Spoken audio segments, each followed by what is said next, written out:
There we are. We are live. Hello, everyone. Thank you for being here. Welcome to Ascension Gateway. If you're watching on my YouTube channel and anywhere else where you're watching, thank you for being here. I am Sharon Kumara, and my co-host Galactic Ashley is here with me. Hey, Ashley. Hi. I'm happy to be here. I feel like it's been a while. It has been a while, hasn't it? Yeah. So it's good to see you again for sure. We've got lots of intel and lots of conversation coming up. You know what? I wanted to start with, well, let's share a little bit about ourselves, okay? For anyone who doesn't know about us yet. I am Sharon Kumara, and I'm in service to the planet as a practitioner, psychic medium, hypnotherapist, channel, everyday mystic, I guess you could say, podcaster, and a galactic contactee, extraterrestrial contactee, and work. And I realize as I move through my experiences and remember them, I'm working with the galactics, not only on the planet, but on other planetary systems as well. So I am here to help people remember their true selves. And I also founded the Kumara Academy of Transformation and teach courses there. Yeah. Ashley, please share about yourself. Thank you. So grateful to be here. I feel like I'm in the middle of a huge transition. So for those of you that don't know me, I am Galactic Ashley, and I channel guidance for those seeking intimacy with the divine as source originally intended. And I use light language frequencies and work with your soul's guidance system to facilitate high frequency healing transmissions and encoded activations. I desire a world filled with leaders led by love. And so all of the courses that I teach are basically geared towards that, to helping people connect to their divine leadership and sort of resource to God self. My next course that I have coming up starts February 28th, 2024. And it is called the Light Language Activation and Healing Program. And so I encourage all of you, if you're interested, to sign up for a free discovery session with me. And in addition, if you want to follow me on Instagram, I'm doing a free live Instagram live where I'm going to be like hopping on, and it's this, it's pretty interesting. And maybe we'll talk about this later, maybe not. But it's, I've been getting a lot of downloads from the dragons about where virtual reality, like physical exercise and spirituality all come together. And I've been working a lot with my Oculus. And since then, I've been getting just all of these downloads in it, and with a particular like app that I'm using. And I've been getting a lot of downloads at how to like connect with the earth actually, and to call up ancestors, and to access like healing, and also to offer healing to the earth. So go ahead and follow me on Instagram if you want to kind of hang out and play around with that. And I'm also in a dragon summit at the end of the month, and I'm going to be doing working with another practitioner, sending out some healing energy and doing some dragon healing. So there will be more about that if you just follow me. So this is the year of the wood dragon, and so I'm like so excited. Yeah. Yes, I'm glad you brought up dragons, because that was the first thing on my list, is to talk about the dragons, the ancient galactics, right? The ancient of ancients. Yeah, and this is the year of the wood dragons. When does that start? February? Yep. February 10th or something. February 10th, yeah. Yeah, Chinese year.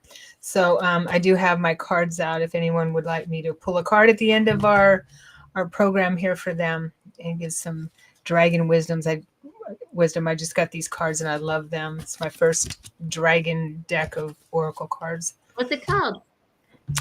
They're called Imperial Dragon Oracle. Oh, that's cool. I've not seen that one. Yeah, and it's I've pulled a couple on my channel. There's a couple of readings up already, and and by Andy Baggott Baggott and Peter. I have no idea how to pronounce it. Presso Pracowinak. Anyway, I got them on Amazon. I was drawn to them, and I'm like, oh, I love these cards, and I do love them. So they're really cool. Okay. And the dragons, yeah, and I remember seeing that you were having an event with the dragons. So it's interesting how that's coming up for us. I've been feeling them quite a bit lately, more than usual. Mm-hmm. So they're very present. We've been waiting. We've been waiting for so long. Now there's all this stuff that's like starting, and I'm like, oh, finally. Right. Right. So let's talk about some other galactic stuff going on, some crazy stuff. There's craziness already, not just in the extraterrestrial or galactic realm, right? Mm-hmm.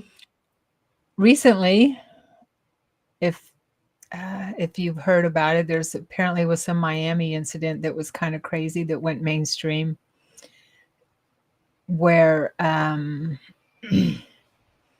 was chaos at a mall. If you haven't heard about it, right? And I saw a video. I didn't even hear about it. My sister sent me the link a day or two afterwards. I guess it was New Year's Eve, right? I think, Ashley. Do you know? I don't remember. All I know is there's all this stuff that just started flying around social media, and I was just kind of like, oh, great. Aliens in Miami. And I didn't really pay much attention, but I thought, oh, we're having this event tonight. Maybe we should look at it. Yeah, yes. So I'll pull up the video that the only one I think that's out there that shows from above. It was like 60 to 100 cop cars, that showed up for apparently a fight among teenagers. And there was phone calls or 911 calls about a 8 to 10 foot being that was walking through outside the mall, shadow type of being, and people were actually shooting at it, is what I heard. So let me pull this up. I need to share. And okay. Got it there. It's kind of crazy, for sure. But I'll tell you my take on it, and then I want you, Ashley, let me know your take. Share screen. Okay.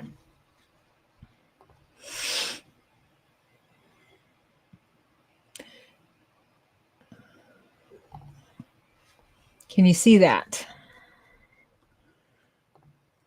Yeah. Can you make it bigger? Yeah. Okay. So do you see this right here? Right there.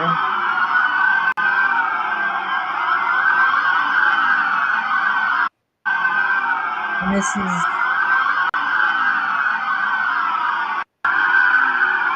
all the time, lots and lots of cops. That's one video. That's the close-up, apparently. It looks pretty tall.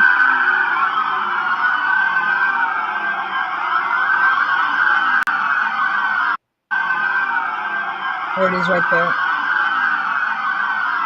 Is it the flame? What's that? There's like a flame, something coming out. There's like some water. I don't even know if I understand what I'm looking at. Because I've seen more stuff on like social media, but I think they're like memes because there was other weird crawling things, which I don't think was a thing. Yeah, that's not the video I saw. That was the only video I saw that I believe is out. I don't know. There might be more out that I haven't seen, but that's the only one I saw that where it was some kind of big, lanky, shadowy type of 8 to 10 foot being. And people were panicked and started running and screaming, and some people were shooting at it, and was outside the mall, in the area of the mall. Will you show it again without the Mhm. sound and make it bigger? Because the sound is just the cop car sounds, right? Like you don't hear It's the anything. cop cars. Yeah. Okay. I can't make it bigger. Okay. Yeah, but I'll try again. And like, will you use your cursor to like Yeah, I point? thought I did. Okay. Okay. Oh, all right. How do I See enter here. full screen? Oh, maybe I can make us enter full screen. That's about as full as I can get. Okay, but where we can you use your cursor right now to point where Right we're.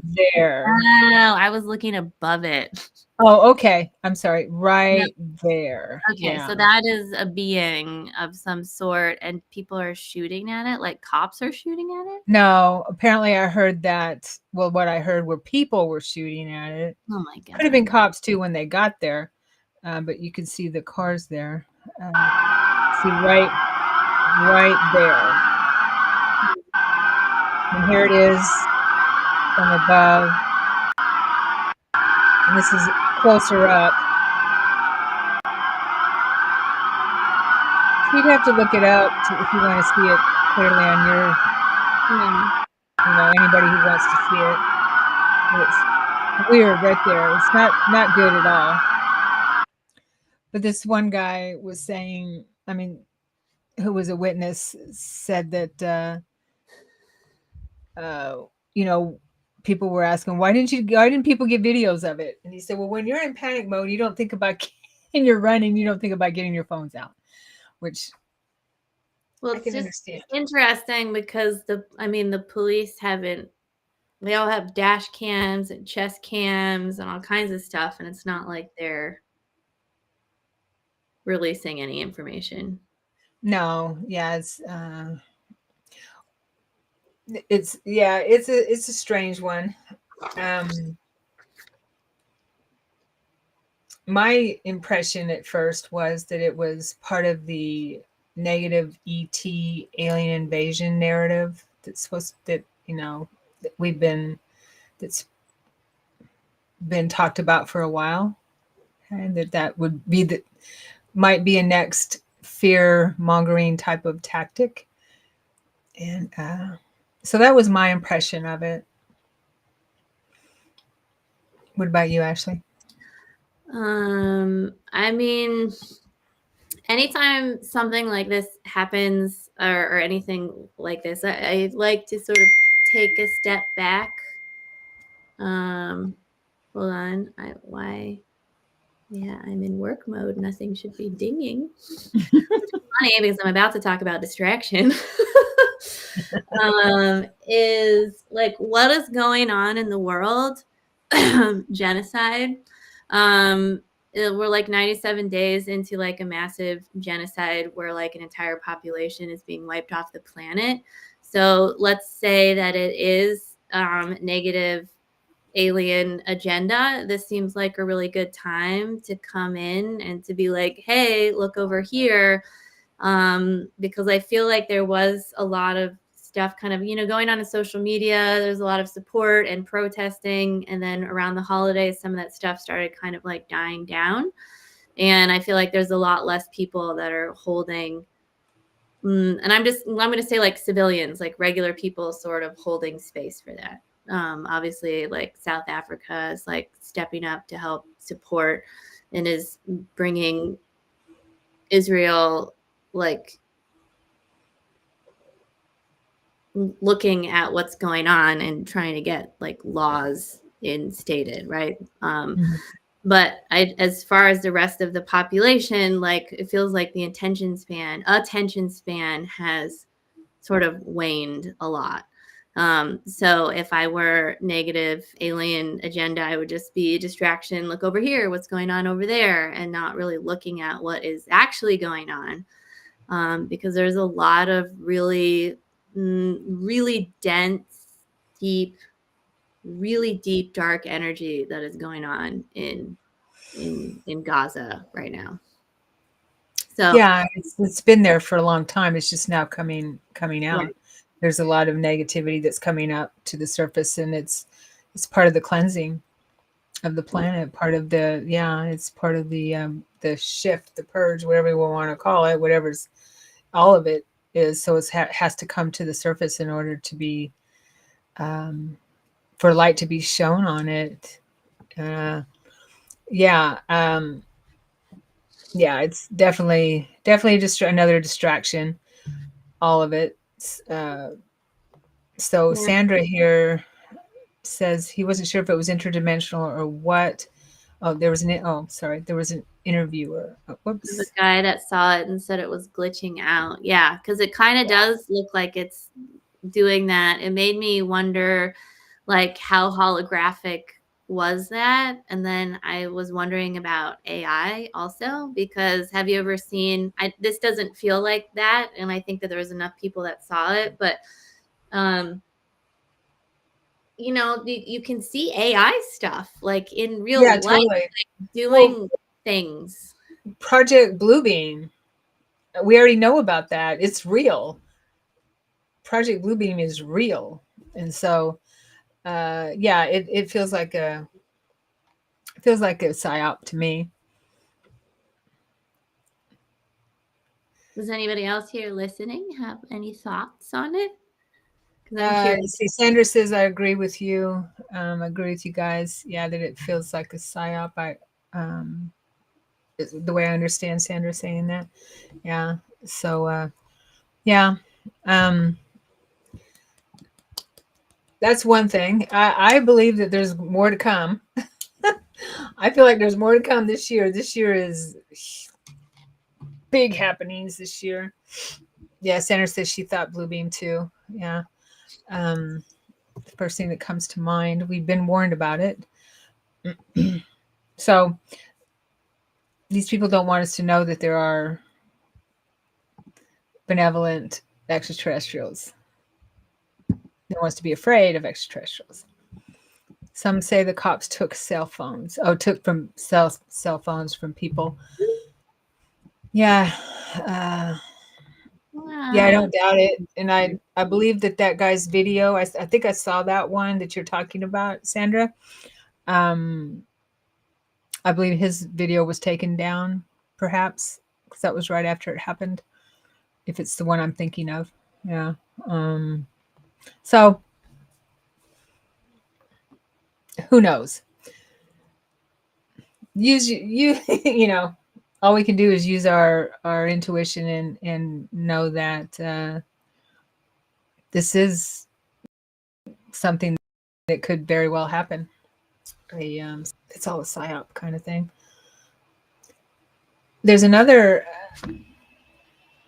Mm, there's some incidents that are happening in Colombia that I listened to an interview on Michael Salah, a gentleman who lived there for quite a while as a kid, so he knows the language in the outskirts of the cities in Colombia, where children are being apparently kidnapped by beings that teenage or young teenager uh, um, type beings, and one girl. These beings are able to float on these discs or fly around on these discs, and I remember using these discs where you could bounce around and fly in in my memory in the programs, and they're dressed in armor and black armor suits. They have elongated helmets on it looks like they have elongated head and helmets, and they kidnap children, and one little girl was able to get away. She's 13, I think. Anyway, it's a really interesting video interview with this gentleman who went down there and interviewed the people there that see them. So it's not something Peru. I'm sorry, it's Peru. The face peelers, yes, not Colombia. Thank you, Sandra. Yeah, it's Face Peru colors. because they were trying to peel the face off this girl, and found they started to use she described it as they shot something up her nose to Wow. paralyze her, and then they used a um, laser to peel her face from down here, and something happened where she got her hand free, and she was able to knock his hand away and fight with them. And she started screaming because it was in her backyard and during the night, and she started screaming. And since the neighbors and her family are already aware of what's going on in that area, they're on high alert, and they were able to run out there and scare off these two beings, and they bounced away on their on their hover plates. And they're pretty tall, 8 to 10 feet tall, I believe is what he said, Sandra. Yeah. So any day. Says I never heard of Blue Beam, but I don't watch the news. It's not going to be on the news, and neither is the Peru thing. It's not going to be on the news. If you won't hear about that kind of stuff on the mainstream or everyday news.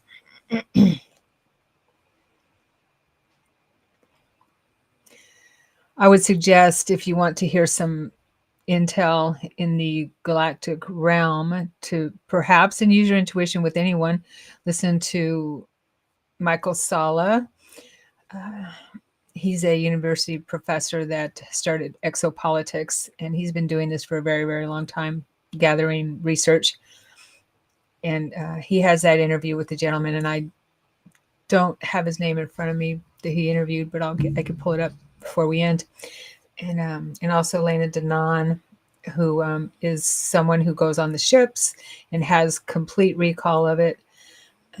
Those are the two that I like to follow, because Lena Denon confirms a lot of my own experiences in that realm. Anyway, Ashley, go.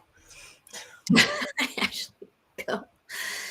What it feels like to me, particularly with the Peru incidences, is like the Earth is, and I mean, I know that we talk about this a lot, but it really feels like this is amping up. So one of the things that I feel like is going to happen, particularly this year, not just because it's the year of the wood dragon, but just because, is that a lot of people are waking up to sort of dragon energies. What it means is that the dragons that have been, we'll just say, asleep.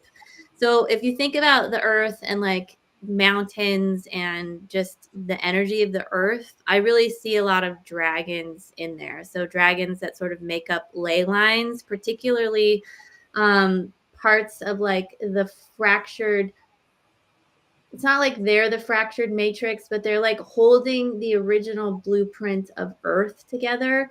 So while this shift is happening within sort of like the Earth's matrix and really holding the original blueprint design of the planet together, it will be really beneficial to have these dragons wake up. And to be clear, it's not like they're asleep, it's their fault. It's really has to do with like timing and like us kind of waking up. And some people are here, like I'm going to call them new grid workers, are here to sort of like wake up some of these dragon energies to sort of reconnect them so that they can hold these really big calibrating frequencies to, if you want to call it, the new earth. So you're like, oh, what does that have to do with Peru? So what's happening is I feel like there are old portals that have been used, and some of them are in the process of being closed down.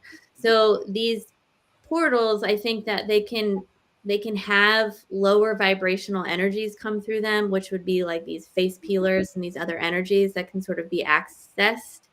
And I think until those sort of get closed down and the newer sort of stargates start opening, you will basically be committing sort of suicide if you're trying to use the new portals, because your body is not going to be able to withstand the multi-dimensional, like, it's almost like what I've seen is it's like how time sort of spirals. It's almost like all of your bones need to be like crushed while you go through this time spiral so that you can actually shift through on the other side. So there's only certain types of energies that can be able to do that.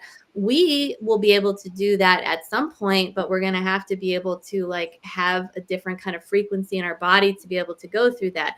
So lower vibratory beings aren't going to be able to shift through those. So I imagine that it is the responsibility of some people and maybe their galactic counterparts to be able to participate in facilitating the closure of some of these portals. And it's like, it's either, so you either know that you're called to do something. So this is not an open call for people to go and do that. It's in your energy signature or it's not in there. And you're going to have galactic counterparts that are going to be with you.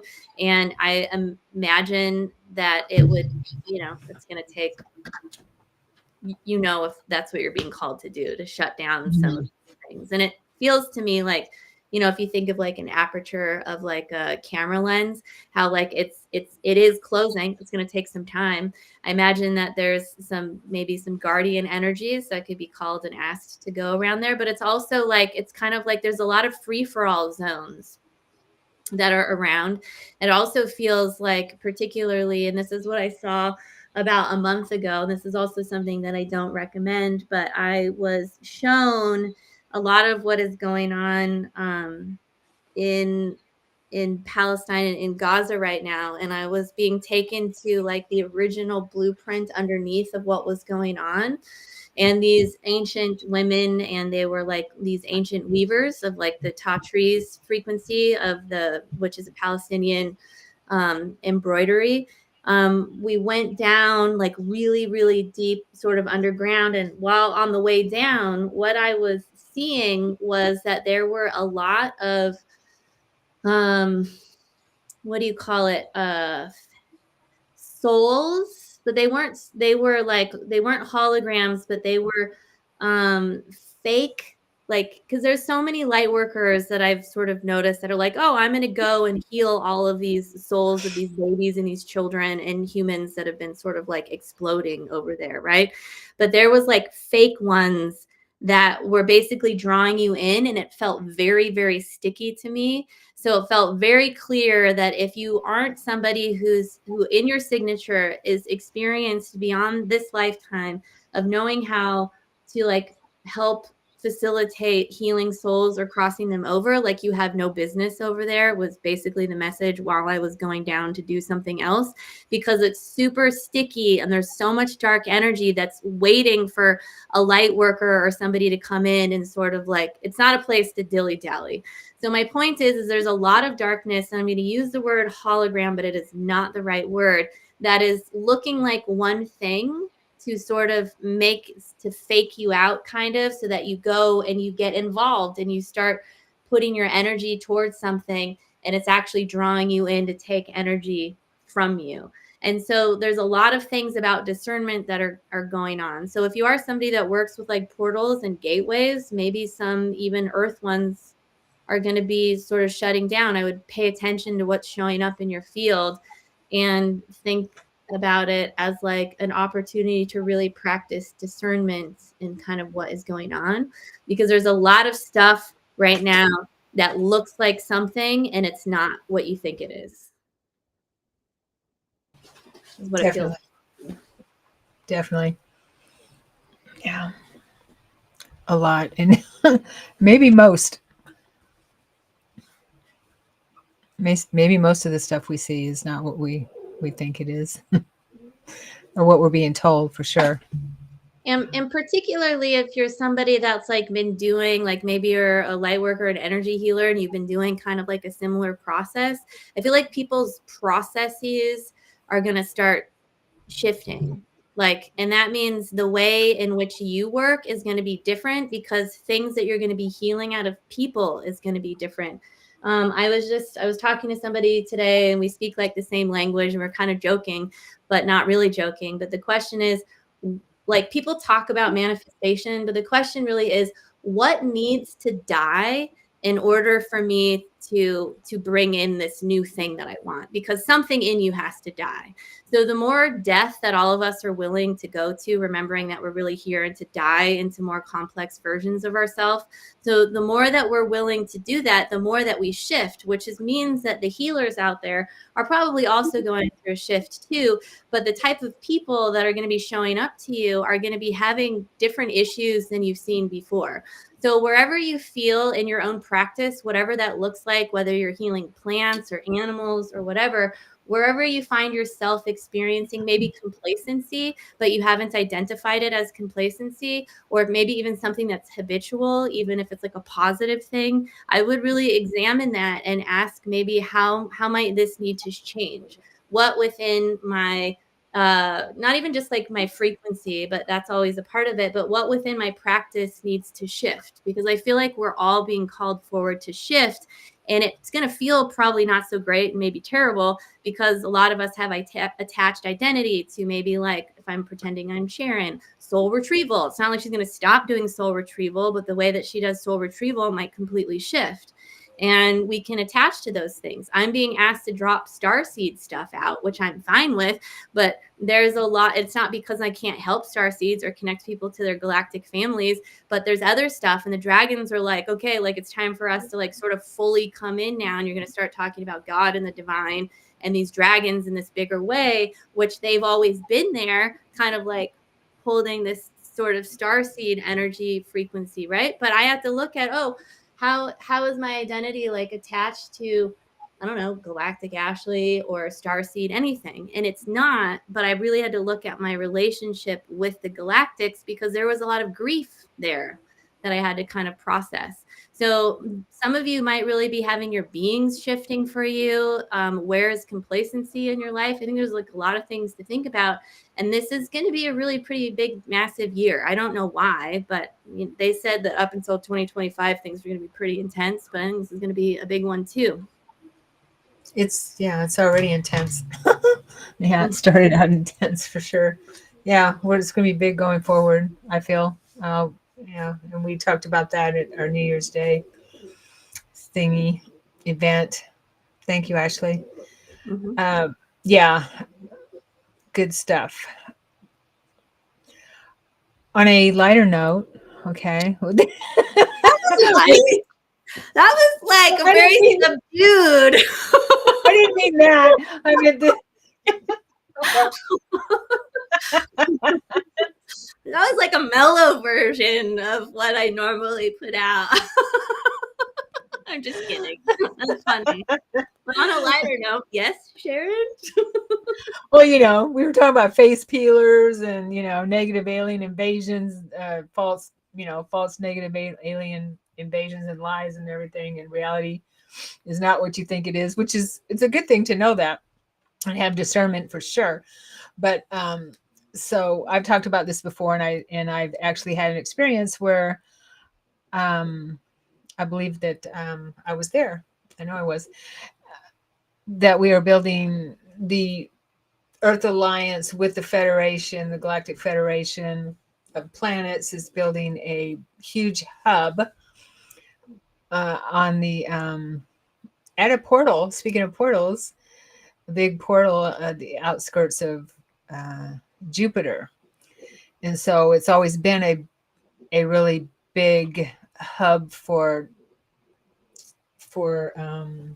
civilizations to travel back and forth to do trade and things like that.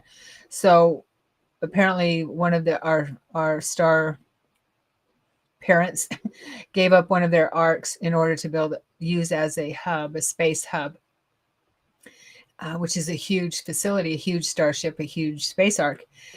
And it's being built there, and apparently it's going pretty well.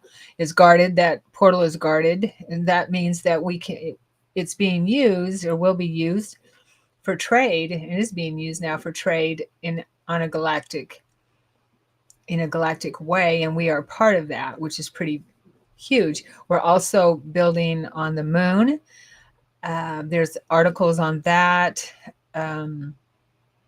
You can look that up, that we are building facilities on the moon, and Elon Musk has already gone to Mars. We're going to Mars. We're building on Mars, that kind of thing. So we just don't have all the information.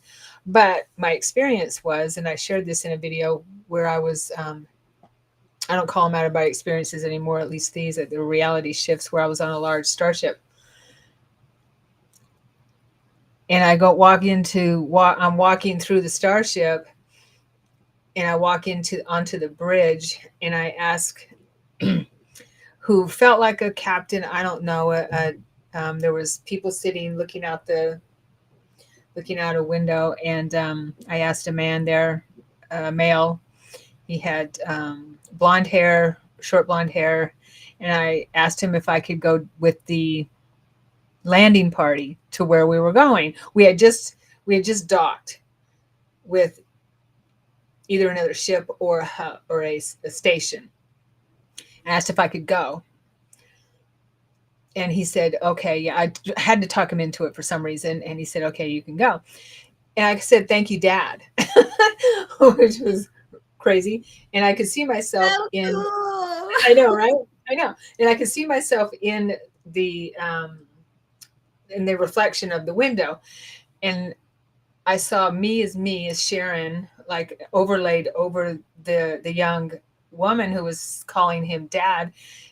And I had a rounder face, I had blonde hair, and I was wearing some kind of a jacket uniform and pants, and my top was crisscrossed like that, and it was brown color, and the jacket was white. And I was watching that part of me from this my point of view, and I was wearing like a red cape type of thing, chiffony kind of, as I'm watching that. And when I leave that reality back to this one, I just knew that it was the Jupiter hub that we had docked with, and I wanted to go down and check it out. I went into meditation, got confirmation, and then I watched one of Elena Danon's updates, and she said she was just at the Jupiter space station, the hub herself, and she had gone there a few days ago, which was around the time that I had gone. I'm just saying that people, and she said there was lots of ships and everything going back and forth, and that's why I say I trust a lot of her information, because she confirms a lot of what I get. I seem to get it before I hear from her or I watch her stuff. So that was pretty cool, and I feel like that's something we're going to know about this year, if not next year, maybe at the latest. Okay. Um, which is pretty cool. I had another reality shift, and this has to do with the Miami incident, where I was in a room with people, and there was a small number of people, and we were talking about the Miami incident. And I just walked in the door, and someone said, a male said to me, and it was a group of male and females, and there's probably about 10 people, and they said, "Oh," he said to me, "May you come sit with us." He said it like that, which was, I thought was kind of strange. May you come sit with us. And I did. And we were talking about the Miami incident, and I asked in my mind to my guide, I said, "Okay, we were talking about investigating it. What was it all about? What was this, that kind of thing? What's going on?" That type of deal. How to investigate it. And I felt like it was my job as that person who I was seeing, this other reality, this other multi-dimensional part of myself, this other reality of me, that was my job to investigate it. And I said to whoever I was talking to in my mind, "Who am I working for?" "Who am I working for again?" That kind of thing. And I heard Earth Alliance, just clear as day. So that was another thing that was happened in the last couple of weeks or so. I want to, and I've been being guided to share with people that paying attention to your dream time travels is going to help you remember your connection with what's going on in, outside the Earth planet, on a planetary way, interplanetary, I should say, interplanetary. If you feel drawn that you are working with some kind of space alliance, the Federation or something like that, they're saying to pay attention to your nighttime travels, because if you feel drawn, then you are. Yeah. What does the Earth Alliance energy feel like to you? Does it feel The like you Earth want Alliance. Does it feel like a bunch of galactic or star being frequencies helping Earth, or does it feel like it also includes beings from Earth? Like, what is that? Yes. Okay. Yes. The Earth Alliance, the way I understand it, how it feels to me is Earth beings working with the Galactic Federation and the Ashtar Command in our, our quadrant of the galaxy. Yeah. Okay. Cool. Yeah. That's kind of a cool clarity to have. So you feel that you're part of the Earth Alliance also? Or you just met them, or because I felt like I was there with them. I've had so many experiences where I was with some affiliated with. I feel like I might be in me and my group, perhaps in one reality, or kind of on our own, and we work with different, like mercenaries type of thing, okay. and we work with different alliances or federations. We work with those. So That's cool. I like that. yeah. I like that name. Good.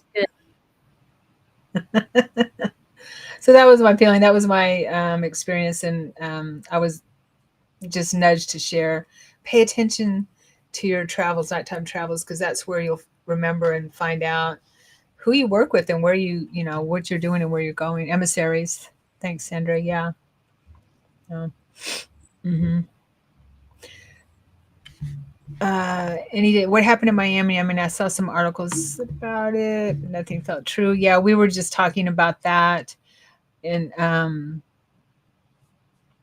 with apparently there was a bunch of a big deal where people say witnessed a 8 to 10 foot shadow being walking through the mall, and a bunch of cops showed up, and it's not a lot of information on it. Yeah, positive free agents, totally. So anyway, so that I wanted to share those experiences. That was pretty cool.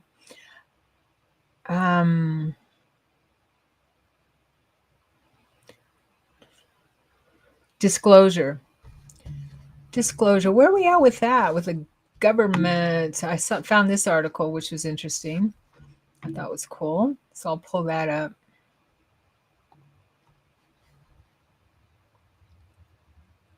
And this was recent, very recent. Okay. First, this is dated January 11th. Oh, this is 2024. We are in 2024, aren't we? Okay. All right. It's literally today? I guess this morning.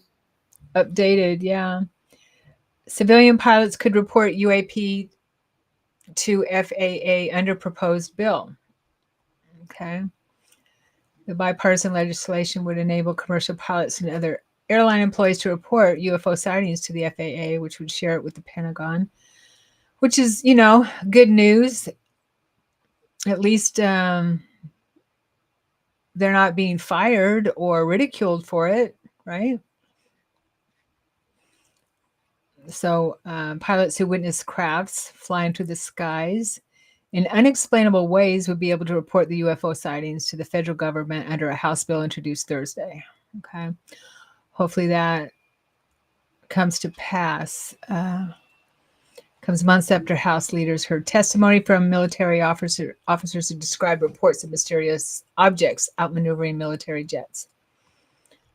Within weeks of the public hearing, the Pentagon's Office to Investigate UFOs unveiled a website where military members and their government workers could make reports of sightings dating back to 1945.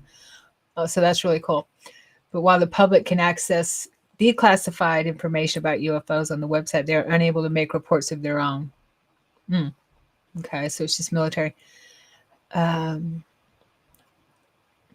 Okay, so these congressmen sponsored the bill, which would at least create a reporting mechanism for civilian pilots who claim to see UFOs, which the government now offers to us as identified UAPs. Okay, blah, blah, blah. It's another step forward for disclosure and to provide a safe process for UAP porting by civilian and commercial personnel. So that's That's some good news, right?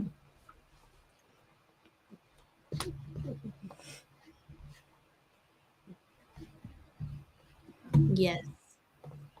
Somebody asked you a question. Sharon, did you go to ECETI recently? Anything interesting? Did you go to ECETI recently? I have not been to ECETI in a couple of years. I did make a reservation last year. Oh, wait, in September, but they closed like a week early or something? Yeah. But I haven't been. No. What about you, Ashley? No. I mean, I was there in September, right before they closed, of 2022. And it was awesome. But yeah. Yeah. No. Yeah, I might go this year. I don't know. My sister and I might head up there. We're not sure yet. Or But anyway, 2020. I thought All right, it wasn't 2022. It was 2021. okay, yeah. Yeah, It's there been was a still a while. lot of pandemic-y stuff going on, and a lot of the downloads and stuff I was getting were sort of related to that. And Okay. whoa. Yeah, last time I was there was, I think, I don't know, it was 2022, I believe. I can't remember. It's been a little while. 2021. 20. Anyway, no, I haven't. And Ashley hasn't either. Maybe this year. Okay. Do you want to add anything to that article that I just shared? No, I don't know. It's a little weird. You It's can't like, like. I mean, I get it. But it would be interesting if the government would create an organization that would allow civilians to like call in and like report things, but it would also probably be somewhat disastrous too, because all kinds of people would be reporting all sorts of crazy things that maybe weren't real or were real. yeah. I don't know. And was just like an angry neighbor dressed as like a weird Right. being, but it was just a neighbor. I don't know. Yeah, and personally, I'm not relying on the government to tell us that they're real anyway. It's it's all happening without their approval. We don't need their approval. So Natalie, who was here a couple months ago, sent me a list of questions that that I thought would be cool to if Natalie's here. I do think it's Raise your beneficial. hand. I'll just go ahead and say this because Oh yes. For people that are like, is that real? Is this not sure? You could go ahead and ask us, but all we're doing is like tuning in. I mean, Sharon might be doing more, but all I'm doing ever is like tuning into something, and sometimes I tune into something and I'm just like, I feel horrible for it or whatever it is, and it's just to kind of understand what the vibration is. So I would say if you are really curious about kind of like what's going on or what's real or what's not real, I would first start building relationships with your galactic family, like the parts of yourself that are like part of the star. I mean, we're all Star Nation beings, right?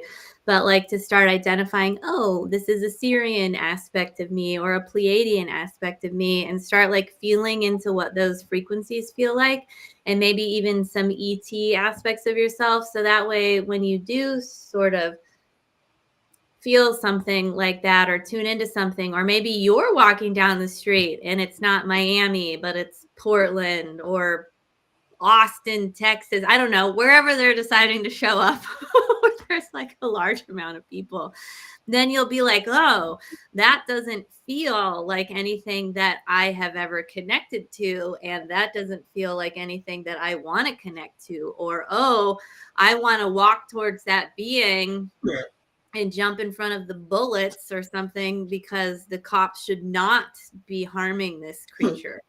Right. And kind of like knowing and trusting yourself in those moments. But we can't really do that until maybe we start, having some kind of relationship with the energies to begin with. And then we would know if we should be running and screaming or actually running towards the thing to help or get a hug or give a hug. Like, right, you know what I mean? Yeah. Yeah, with my beings, what they've been doing with me is slowly helping me get used to their energy and the way other beings look. Okay, because they're different than us, and our planet, humanity here is not real good with different. Um, and that's it's going to happen whether we like it or not. And what I understand the plan is what I understand, and my peeps confirm, is that it's going to start with human like looking like us first, that's going to step forward, and then and then move into maybe those that look a little bit different, maybe bald headed or something like that, like that that's human like but looks a little bit different, and then maybe the blue ones and maybe the green ones, and then really different ones, that kind of thing. I mean, you can look at people, we're all so different that you can look at someone, and if you're intuitive and you can look at someone and say, oh, that person's from a different, whatever star system they might be from, right? You can look at someone and say, oh, that person's an elemental, that person's a mermaid, that person is a Arcturian or an Andromedan or something, or a fairy, or you can kind of look at people and look at their energy and see where kind of what they what they embody, what type of being that they embody, or beings. But yeah, and so getting used to those energies is how they're working with me, seeing, because I've seen the one-on-one in the last few years, just very clear in real time, different types of extraterrestrial beings. And it's a little freaky at first, but it's pretty cool too. So that's how they're working with me. And you might want to ask your peeps to help you in that way. Slow process, like you were saying, Ashley. Yeah. Yeah, It could be fun. I mean, it is yeah, fun. totally. It And is if fun. you're like, this isn't fun to me, then that's okay. But then you can just come and listen here and just be like, I want to know about these things, but from a distance. And that's Right? okay too. What's it? Maybe the aliens will ride horses here when they come in Dallas, Texas, right? Who knows? All right, so let's give some quick answers to Natalie's questions. If anyone else has any questions, we'll do the open forum after these questions that I told Natalie we would answer for her or give our insights on. All right, let me. I'm not going to pull it up. I'll just. Yeah, just read them out loud. No one. Yes. All right. So our first question is, what initially sparked our interest in the alien community, and how did we get involved? How did you get involved? She says. Oh, like you and me? Like Yeah, literally. she's talking about us. Yeah. I was like, I don't know. I was thinking like the collective community. Oh, well, that might be coming up. That's her first question. Oh, okay. So you first. Oh, okay. Well, it was 20 something years ago after my NDE when memory started flooding through, because I didn't remember my childhood at all. And I saw that there was three gray beings that were taking care of me when I was, or had pulled me out of traumatic situations. And I was reliving those situations because I had buried it. And that's when the first time I started remembering seeing extraterrestrials, the three gray beings that were working or helping me and taking me on their ships. And I was brought back into those memories. and uh, and then I started having experiences with lots of other beings after that that would visit me during the night and in my dream time. That's how it started for me. What about you, Ashley? Okay. So I guess from the beginning, the beings have always been there. I would say that I'm far more connected to dragons, but a lot of the star frequencies and star energies were there, particularly when I was a child. But I also don't remember my childhood. But the blips of the memories that I do have and that I have been able to access are really um, these energies holding space for me. So while not great things were happening in my life, like I was able to sort of focus on them. And I was also left alone a lot. So there were these, I would play with these energies, like these like pillars of sort of light and really high frequency beings. And then sort of as time kind of went on, I just, found myself very attracted to the stars, and I saw the ocean the same as the sky. So I was either looking down into the ocean or up into the stars, wondering when I could kind of go home. And I was always in kind of communication with energies. And I do know that I'm connected to the star nations through my dragon self, through my dragon body, and those beings have been helping me. Sorry, not those beings. The star beings have really been helping, like, facilitate that kind of process a little bit. So they've always been there. My dragon memories are very much. I have like a lot of relationships with different star nations and star frequencies because as a dragon in this universe, I would take form into some of these planets that were basically going to explode. And so I would really download the consciousness, like right, would download the consciousness of these Star Nation energies. And then a lot of other dragons that were around me would also be downloading the frequency of the planet that was about to explode. And then we would go to a place and sort of download that information. But these memories are really, it's a lot about death and transitioning, like these death consciousnesses through back into sort of source energies. But that's really where I have developed my strong relationships with the Star Nations. So then being here, the dragons gave me an invitation in like 2016, and they were like, okay, you're going to help connect people to their star families. And I was like, okay. And that's sort of how it kind of worked out for me, because when I talk about my galactic family consciousness, they're really dragon energies, and it's these light energies, and they're from another universe. But I tend to not get into the details of things because it doesn't necessarily matter. I mean, it does sometimes, but it also doesn't need to confuse things. So, Okay. Yeah. Very cool. Okay. So, next question. How do you navigate criticism and skepticism from people who do not believe in them as much as you do?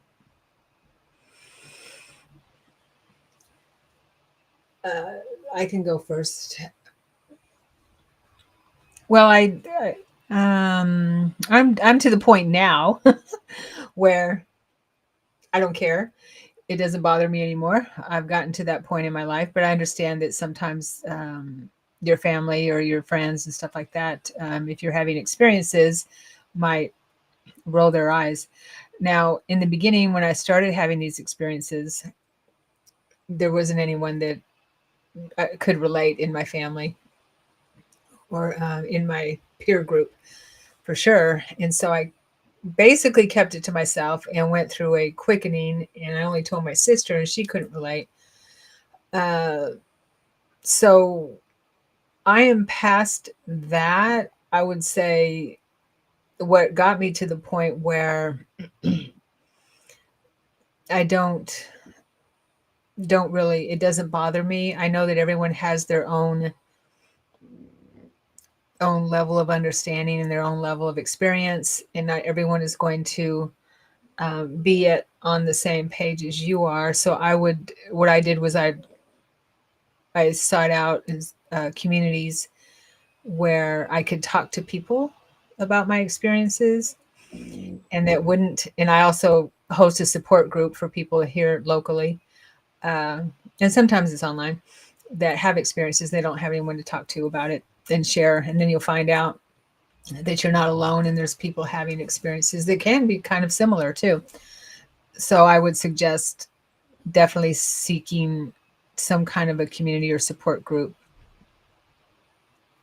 if you don't have anyone that you can talk to about your experiences, because it helps definitely to find people that understand and won't judge and won't roll their eyes and call you crazy. Ashley, how Yeah. do you feel? I agree with all of that. I also feel like situation sort of matters. And what I mean by that is, of course, if you are having contact experiences, if you're having experiences and they're new to you, then it's probably not advisable to just share with anybody and everybody. And the reason for that is because those experiences, like let's call them contact experiences that are, high vibrational, or you just aren't even sure. There's regardless of the vibration, there is something there that needs to be integrated. So when we're trying to integrate and experience any altered state of consciousness, any contact experience, any star race experience, any plant medicine experience, whatever it is, it's beneficial for you to be able to sit with it and to only share with those people who aren't going to tell you that's not right, that's wrong, but they actually listen to you and accept what's going on, so that you can figure out and find out and discover what the meaning is for you, and to start integrating what that means for you. So there's like that context. And then there's the other context where you're like, yeah, I really align, like I'm an Arcturian or a Pleiadian or a whatever, and you're starting to sort of bring in this frequency or this identity, then I would suggest to not over identify or become attached to that identity, but see that identity as a frequency of maybe power or memory that you're really embodying. And is the purpose of that, and it's probably not, you're probably not necessarily here to be a missionary to convert everybody into Arcturianism or Pleiadianism or whatever, right? And so what is the intention for you to share with people, right? Because I find that if you are clear on the intention for why it is that you're sharing, it can really, and you can ask your guides or God or the beings to have purity of motivation or to clear your intention. Then what happens is through your sharing, you start actually putting out a beacon of energy that attracts the not right, but like the matching frequency, so that you start drawing in other dragons or other Star Nation beings. It's less about, you need to believe this, because if you don't believe it, then I don't feel heard. And then like there's a lot of like trauma patterns that are also can be wrapped up in this, about not being heard, about not being seen. And so those are also worthy to look at when you're facing these. And it's the same with people that maybe in your healing business, you want to maybe work with crystal children or star children or something, but you're terrified to say anything because you think people will think you're weird. And that is something that you might have to look at and really face, and just sort of come out and say it and be okay. Because in the big picture, nothing, like, we really limit ourselves based on the perception of others. And it's not the actual perception of others. And this is what I think is so funny about it. It's our perception of their perception of us, which is so distorted. And it really just sort of points out to where we are uncomfortable and where we need some healing in ourselves, because ultimately it doesn't really matter what other people think. Yet we are also like hardwired and programmed to be accepted by community, because humans are very communal creatures. And, in ancient days, we basically died without our community. And I think that that still really is in our beings and in our body. And so it shouldn't be discarded. I mean, I see it in Zoom groups. Like, you can see people sort of scanning, because it's like a survival technique. Like, am I accepted? Will I be accepted here? because as soon as you get kicked out of the community, you're dead. Yeah. I think that that's like a lovely question and also multi-layered, and there's a lot that's going on there, but it's also a beautiful way to learn about oneself. Awesome. Okay, next question. How was your personal belief about alienation or alien impact your views of things worldwide? How has your personal belief about aliens impact your views of things worldwide?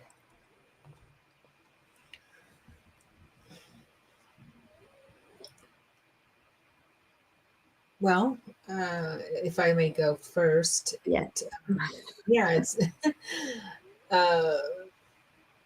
I realize that we are not just bound to one planet, and that there is life out there, and also that more than we can even imagine. And also, we're not alone, and we do have help, and we are also have star DNA, star beings. Our DNA, we are all star beings, and so we have all of the star beings within us, and so they are our family. And in my memories are that I am. I fought in the Galactic Orion Wars and things like that. So as I became aware of the fact that I'm in contact with or connected to extraterrestrial, what non-terrestrial beings, I realized that I'm really an immense being.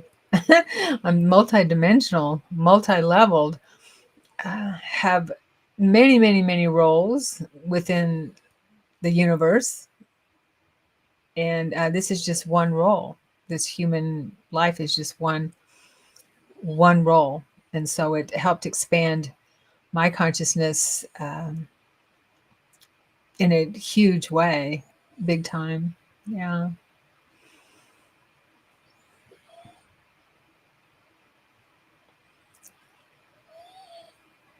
Well, the question was how. Can you repeat the How, question? of course.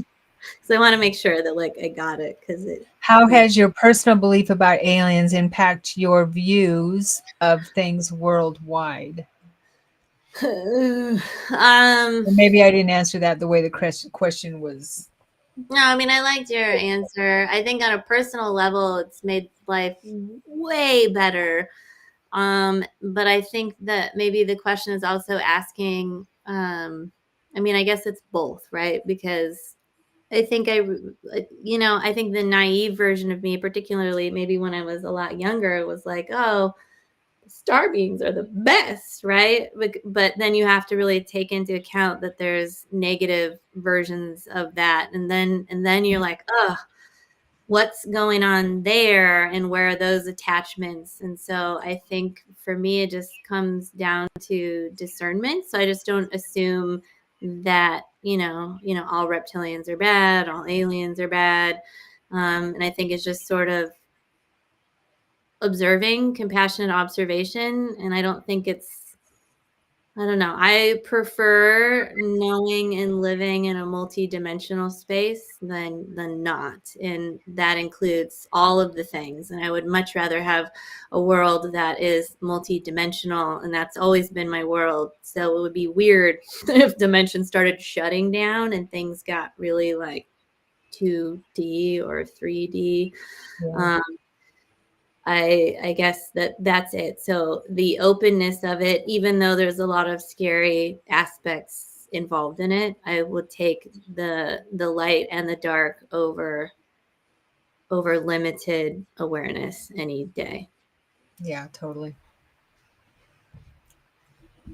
Okay. Can you describe any efforts and initiative that you, this community, have taken to broaden to influence the belief of aliens?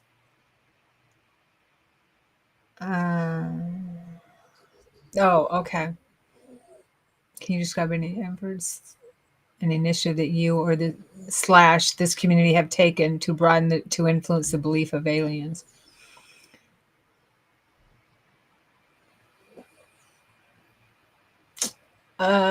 Well, what we're doing now, I guess, I don't know. I just share what I share. I like to share my experience on a personal level. I like to share my experience. Anyone, anyone that listens to me, you can take it or leave it, whatever resonates with you. And my goal is to maybe help people align with their own experience or confirm something that they can't talk about or that they don't understand and they can't put into words or anything like that. That's why I have the support group too. Mhm. And so I think it's important. I believe it's important that when we have experiences that are beyond what we can even put into words, kind of thing, or they're so out of the ordinary, that we find a way to share them or speak to them, because that helps us, like you were saying, Ashley, it helps us process it. And also helps us find some kind of support that we're not alone. Because sometimes you can definitely feel alone. Mhm. So belief in the alien community, that's not my job, whether people believe it or not. I don't, yeah, this show, exactly. I don't really care. I think people are drawn to shows like this because it's more than belief, it's a knowing, because people are waking up to the fact that we are not alone in the universe, and to think that we are is very arrogant, and we're not very smart when it comes to the scale of um, enlightenment and advancement when it comes to being a productive member of the of the galactic community. So we're children. Yeah. I definitely don't have an agenda, and nor do I really care if people believe in aliens or not, because there's enough people. I mean, I'm just here for those that are having maybe contact experiences or want to meet their galactic family, or they have that energy in them that's like, I don't feel like I'm from here. Because I find that meeting your galactic family or wondering about that can really help actually ground you here, or to help you remember what your purpose is. So I tend to work in that way. And I think that there's a lot of things that maybe star seeds and stuff experience, that having a community can be really beneficial. So it's also important. I believe that all beliefs are temporary placeholders. So I'm really not here to make anybody believe anything, because if I did, it would only be temporary, and then all of that would have to shift. So then I would be on an totally, I'd have to have a completely different agenda at some point, and would probably be completely opposite of what I was just doing. So I mostly just am holding space for people to come, and I'm sure Sharon probably is similar in this way. Like, it's a lot of times we're holding space for people that are like, you're going to think this is crazy. And it's like, well, no, tell me, probably not. Like, I know that it's not going to be crazy. And it's really about holding safe space for people that are having experiences, no matter what those experiences are, because this is us really experiencing multiple dimensions that are out there. And some of them are going to be filled with star beings or star frequencies, and somebody else is going to be connecting to the seraphim or angels or something. And angels are only tend to be more acceptable because of like Catholicism and Christianity and paintings and some other things, right? um so that's all. Yeah. Yeah. Okay. How do you balance the pursuit of knowledge and understanding within the alien community with the potential for misinformation and sensationalism? These are really Um, good questions. She has a lot of questions. yeah, Yeah. yeah, totally. I know. Well, I just use my intuition all the time, and I trust my own guidance. I trust my own intuition. I work really, really hard at making sure that, well, as what's going inward, I journal all the time. I journal my experiences. I sit with my guidance and I ask for clarity. In my nighttime travels, I journal and I ask for clarity. I personally trust what I get more than what I hear out there. Okay, and like I said, I align with Elena Denon and her information a lot of the time because it confirms a lot of what I'm getting. Okay, so I always listen to my intuition, and if something aligns with my own experience, that I tend to lean that way. Doesn't mean I believe everything everyone says, in that realm, but that's how I do it. What about you, Ashley? Yeah. I think it's important. There's a lot of frequencies of some people I've noticed. I'm going to use the term like, and it's usually like a shadow part of them. So we don't need to judge people if we sense this in someone. It could also just be a temporary thing that they're working through. But people that are kind of looking for like devotees, right? Like this sort of like guru thing. So I think it's important to remember that sometimes when people are bringing through information, whether it's channeled or not channeled, they could be doing it with motivation that might not be pure, and they also might not be aware of it. So even if you've been in a group for a really long time, it's always good to like reassess where you're at and never take anything that comes out of anybody's mouth as like the word of God, right? And a lot of times, a lot of this stuff, particularly in disclosure communities, like it's very heady and sometimes feels really masculine to me.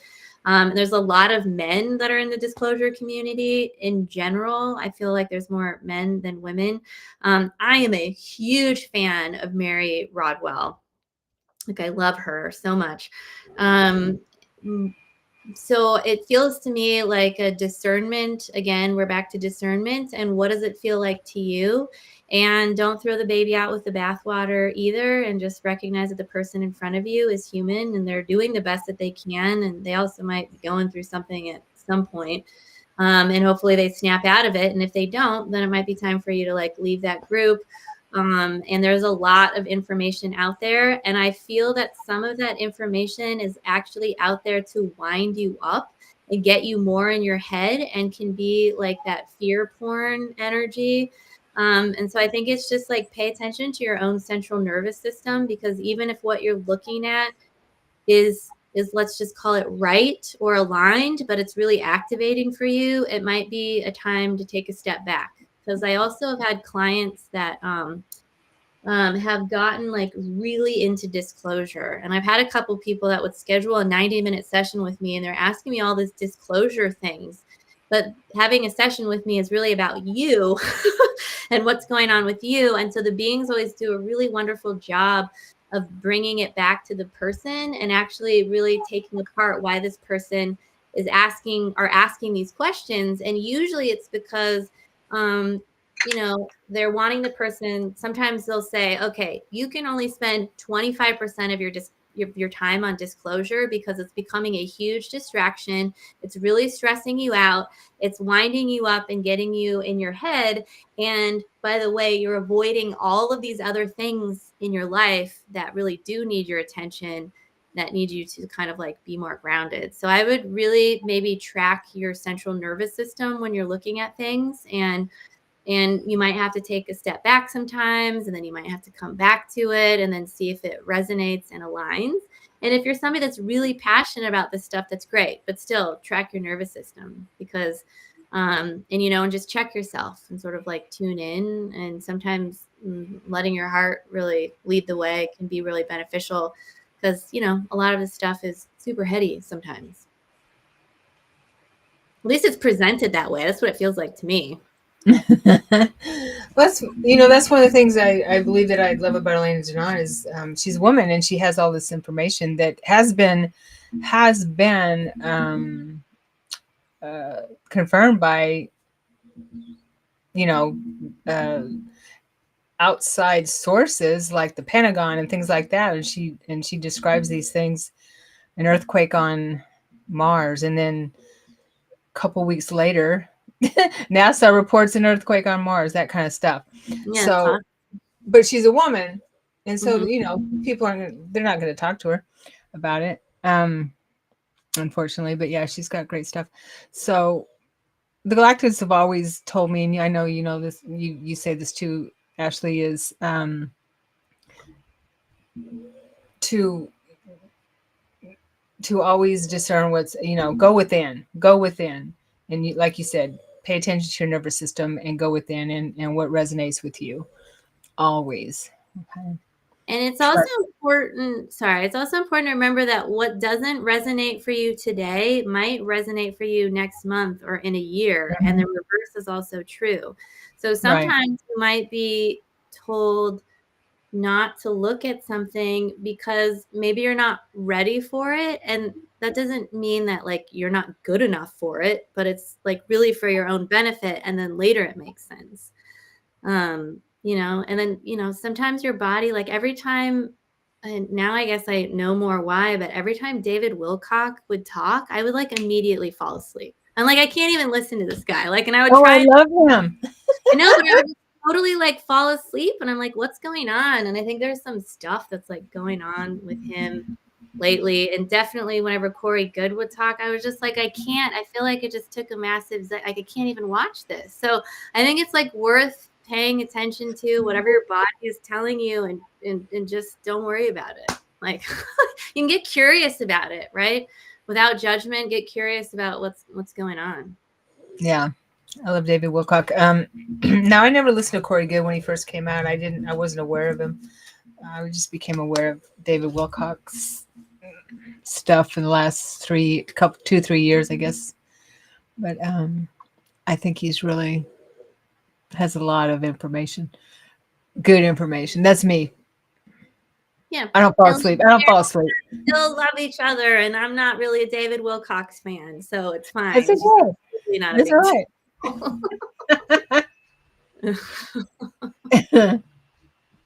A lot of people aren't. Okay. Where are we at? We're about out of time. So if anyone has any questions that is burning in them, we can continue with these questions next time because there's 9, and we're on number 4. Yeah, we'll save it for next time. Those are awesome. I love questions. I know, right? Yeah. Yeah, we'll do that. We'll save the remaining 1, 2, 3, 4, 5 questions for next time. But if anybody is here, like you showed up and you're live, please ask a question. Yeah. Sandra, you said that happens to me too, falling asleep when David Wilcock talks. Or when information is being disseminated. And I'm not talking about art history class when the lights are out and you're in an auditorium. I'm just talking about full on in your own home, like totally wide awake, and then all of a sudden not.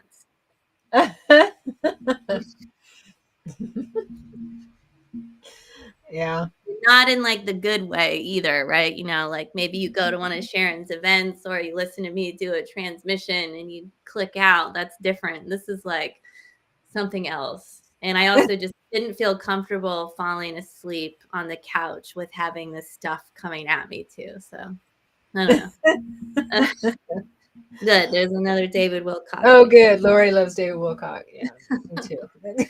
Not David specifically. Maybe. Yeah, but I mean, I would get curious about it, right? Because it's not necessarily about David Wilcock or Corey Good. It could be the energy that they're channeling, they're talking, just doesn't align with me. It's not for me, and that's fine.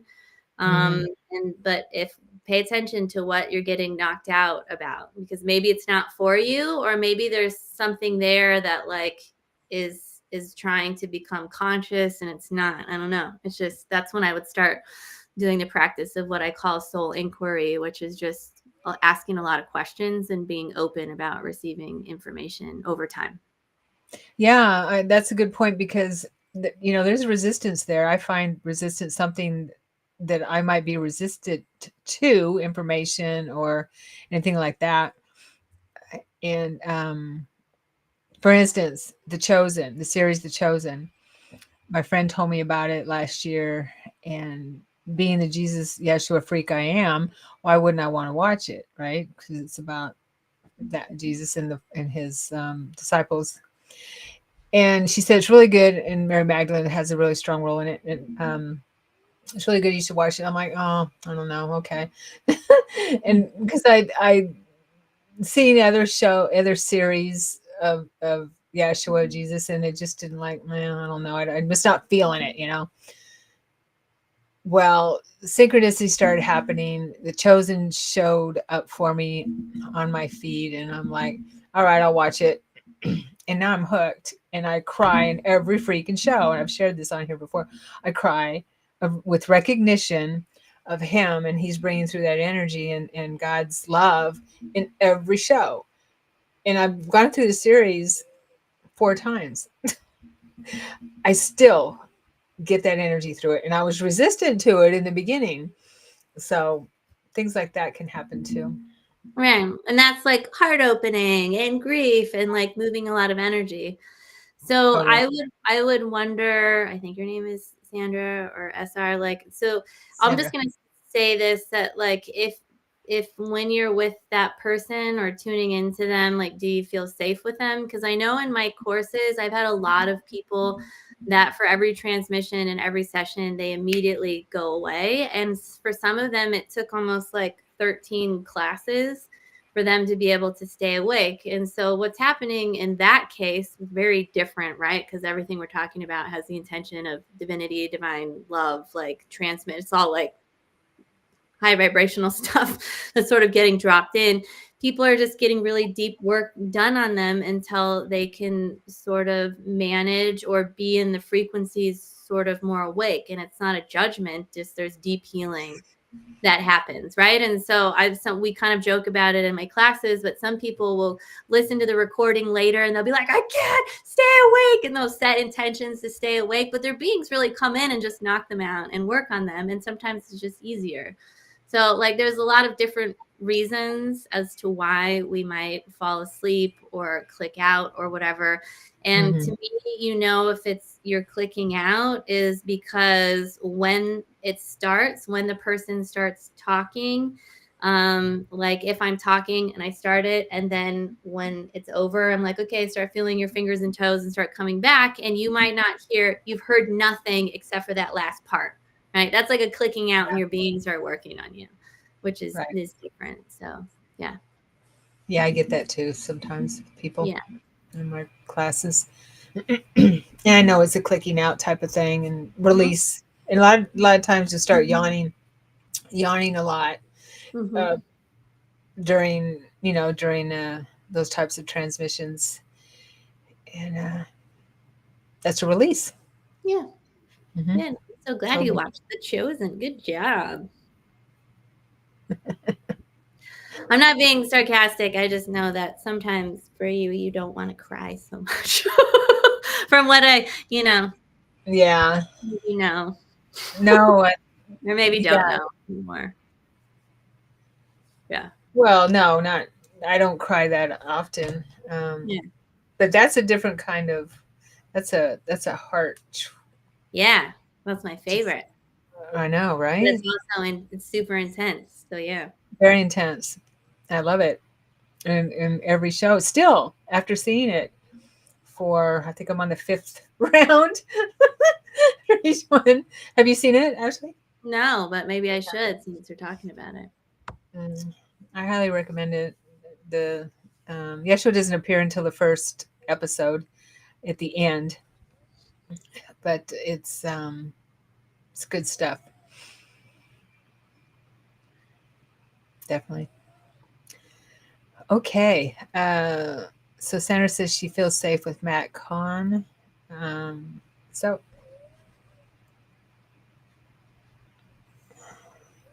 and yes, I need to be knocked out and worked on because I'm so resistant. I always look back after the, the information is realized and notice how much I resist it. Well, at least you have that awareness. That's good.